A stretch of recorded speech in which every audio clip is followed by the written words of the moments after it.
여러분, 자영업자는요 문재인 정부 들어서서 사실 굉장히 흐덕이고 있습니다. 최저임금이 인상됐죠. 주 52시간제가 도입됐죠. 그러면서 원가가 다 올랐어요. 세금도 다 오르고요. 그러다 보니까 자영업자는 문재인 정부 초반부터 어렵다 하다가 1년차가 되는 시점에는 그야말로 줄도산이라고 해야 돼요. 줄폐업이라고 해야 돼요. 그런 게 엄청나게 일어나다가 이 코로나19까지 상황이 덮치니까 매출이 0인 자영업자도 엄청 많아지기 시작했습니다. 그러다가 4.15 총선과 이 맞닥뜨려지면서 정부가 자영업자 지원을 엄청나게 하게 됐죠. 그 때문에 자영업자는요 장사는 안 되는데 대출은 받았고 지원도 받았고 이러다 보니까 빚만 계속 늘어나고 있습니다. 자, 당장 5대 시중은행의 빚 지난해 12월 말로 보면 239조 4,193억 원이었습니다. 그런데 이게 올 4월 말로 오잖아요. 그러면 무려 말입니다. 4개월 동안에 10조 8,887억 원이 늘어났습니다. 그래서 250조 3,080억 원으로 확 늘었어요.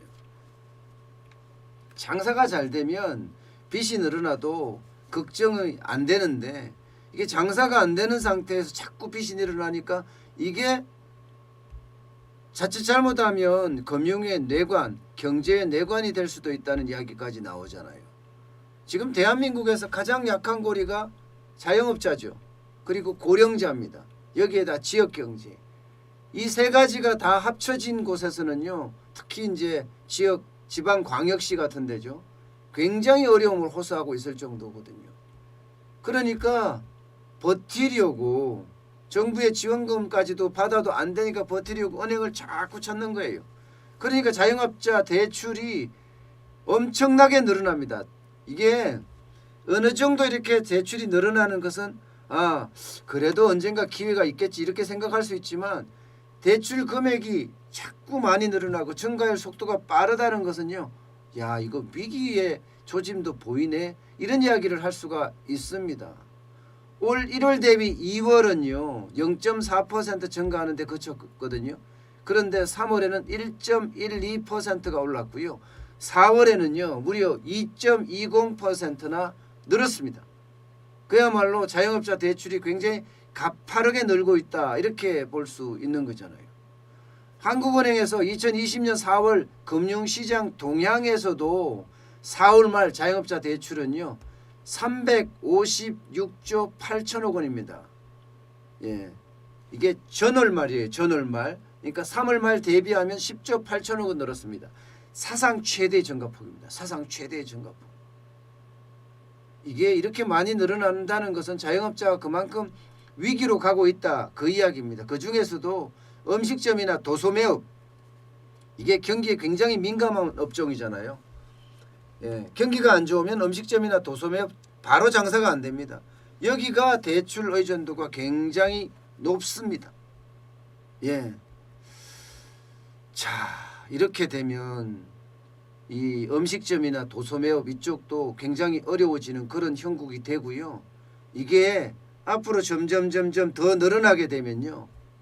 더 힘들어지는 그런 과정을 밟을 수밖에 없습니다. 그러면 대출로 자꾸 옮겨가거든요. 금융위원회가 발표한 것도 똑같습니다. 이달 8일부터 3개월 동안 정책금융기관이나 시중은행, 제2금융권 여기에 총 말입니다. 104만 4천 건, 87조 원의 중소기업 소상공인 대상 금융 지원이 이루어졌습니다. 104만 4천 건이요. 87조 원. 건수로 보면 음식점 여기도 제일 많습니다. 22만 천 건이에요. 소매업이 17만 6천 건, 도매업이 11만 8천 건. 이게 도소매업이 이렇게 나쁘다는 것은요. 제조업도 나쁘다는 뜻이에요. 도소매업이 좋아야지 잘 판다는 뜻이잖아요. 그래야지 제조에서도 많이 생산해 준다는 그런 의미니까 말입니다. 이러니까 연체율 꿈틀꿈틀 되는 모습은 분명합니다. 지금 2월까지 연체율만 볼 수가 있는데요. 2월 달까지 연체율이 0.35%입니다. 전월 대비해서 0.02%포인트 증가했습니다. 그런데 말입니다. 3월, 4월 연체율 안 나옵니다. 왜 안 나오냐고요? 정부가 원금을 유예하거나 이자 상환을 유예했잖아요. 그러니까 연체율이 나오지는 않습니다. 오히려 지난번과 똑같다 아니면 그보다 더 못하다 이렇게 판단될 정도예요. 문제는요. 이게 보이지는 않지만 그림자처럼 큰 위협을 가할 수 있다는 겁니다. 이게 원금 상환 유예나 이자 상환 유예를 언제까지 할 거예요? 6개월? 1년? 그러면 6개월 후에는요? 1년 후에는요? 이게 결국은요. 자영업자에게는 빚폭탄이 돼서 돌아온다는 거예요. 경기가 좋아져서 장사가 잘 돼야 될 텐데 그 장사가 잘 안 된다면 이게 아마 더 심각한 그런 위기도 다가올 수 있을 것 같습니다. 당장 긴급재난지원금이 마중물 역할은 할 거라고 봅니다. 가뭄 속에 단비가 될 거라고 생각은 해요. 어느 누구든지 요즘은 뭐 편의점에 가도 심지어 줄을 서야 될 정도가 되고 있거든요. 단비가 될 듯은 합니다. 그렇지만 과연 이게 코로나 이전처럼 경기가 회복될 거냐? 이거는 미지수입니다. 미지수. 생각보다 경기 회복이 더뎌질 수도 있다는 이야기가 계속 나오고 있거든요. 저는 예전역에 V자 반등은 없다고 이야기를 했습니다. L자로 계속 지속될 거다. 그러다가 L자 밑으로 떨어질 가능성도 있다. 지금 자영업자 빚만 이렇게 유예시키거나 이자 상환을 유예시키는 것이 아니라 중소기업도 그렇고 중견기업도 그렇고 대기업의 대출까지도 지금 유예시켜주고 있거든요. 그런데 이게 한계가 다다를 겁니다. 그 한계에 다다랐을 때는 그 충격파를 감당하지 못할 거라고 저는 생각을 해요. 그래서 L자로 갈 거다. 저는 그렇게 보고 있는 겁니다. 게다가 나라 국간도 그만큼 지금 비어가고 있기 때문에 비어가고 있는 게 아니라 이미 국가는 비어졌죠. 빚만 자꾸 늘어나기 때문에 나라도 쉽지 않다는 그런 생각이 들어요.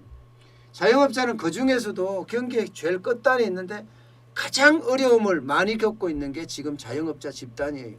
장사가 안 되기 때문이고 이게 사회적 거리 두기를 하면서 밀폐된 공간에 못 들어가게 하잖아요. 지금도 마찬가지입니다. 지금도 밀폐된 공간에 못 들어가게 합니다. 그나마 생활 속 거리 두기로 바뀌면서 자영업자 매출들이 조금씩 늘어났어요. 10% 20% 늘어나고 있었어요. 그런데 이태원 클럽발 코로나19 사태 이게 다시 한번 사람들의 마음을 움츠러들게 만들고 자영업자들에게 충격을 또 한 번 주고 있습니다.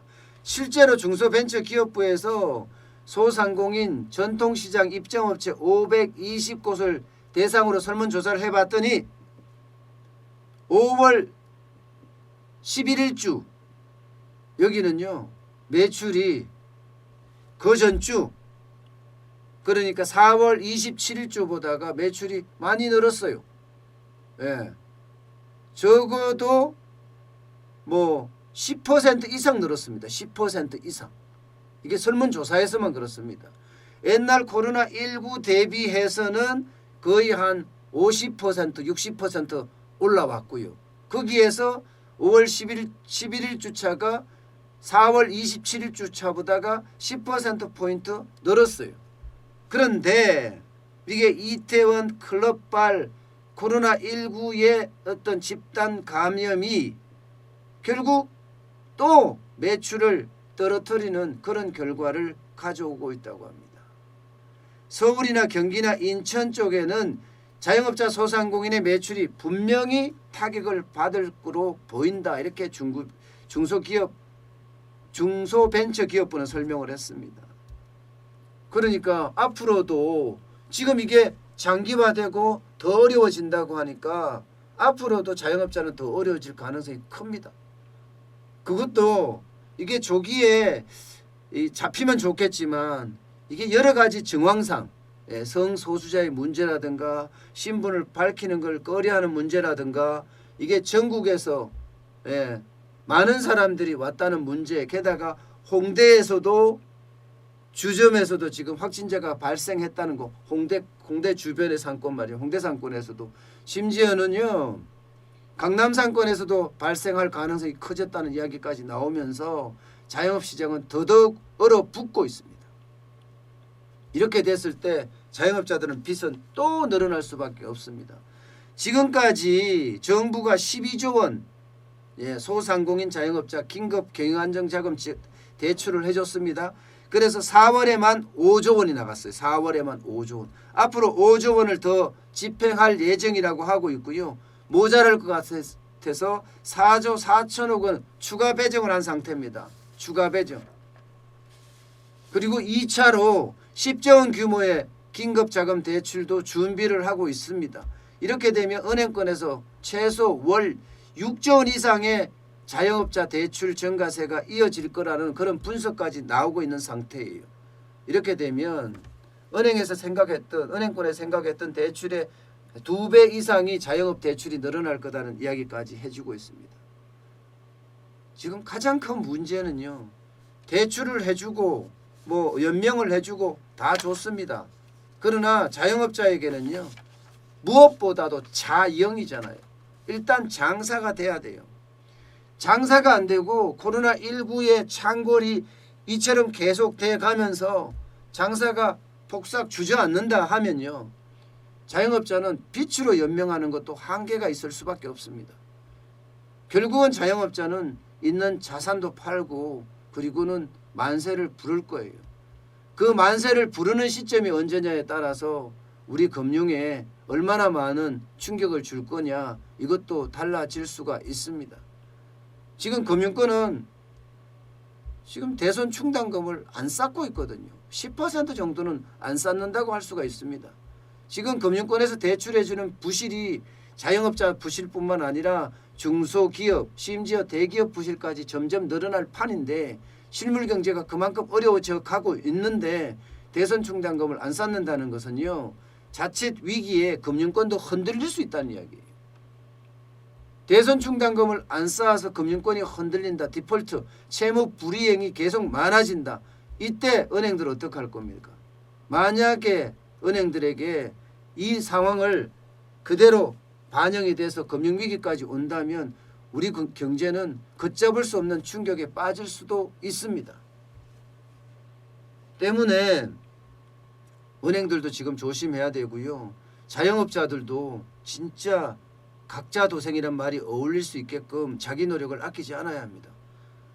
지금 그렇지 않으면요. 이게 길어졌잖아요. 1월 20일부터예요. 그죠? 2월, 3월, 4월, 5월입니다. 벌써 5개월째입니다. 지금 이태원 발 집단 감염이 전국으로 확산이 만약에 된다고 하면 만약에 안 되더라도 무조건 5월, 6월까지는 간다고 봅니다. 그러면 6개월을 버틸 수 있는 데가 도대체 몇 개나 될까요? 자영업자들은 버틸 수가 없습니다.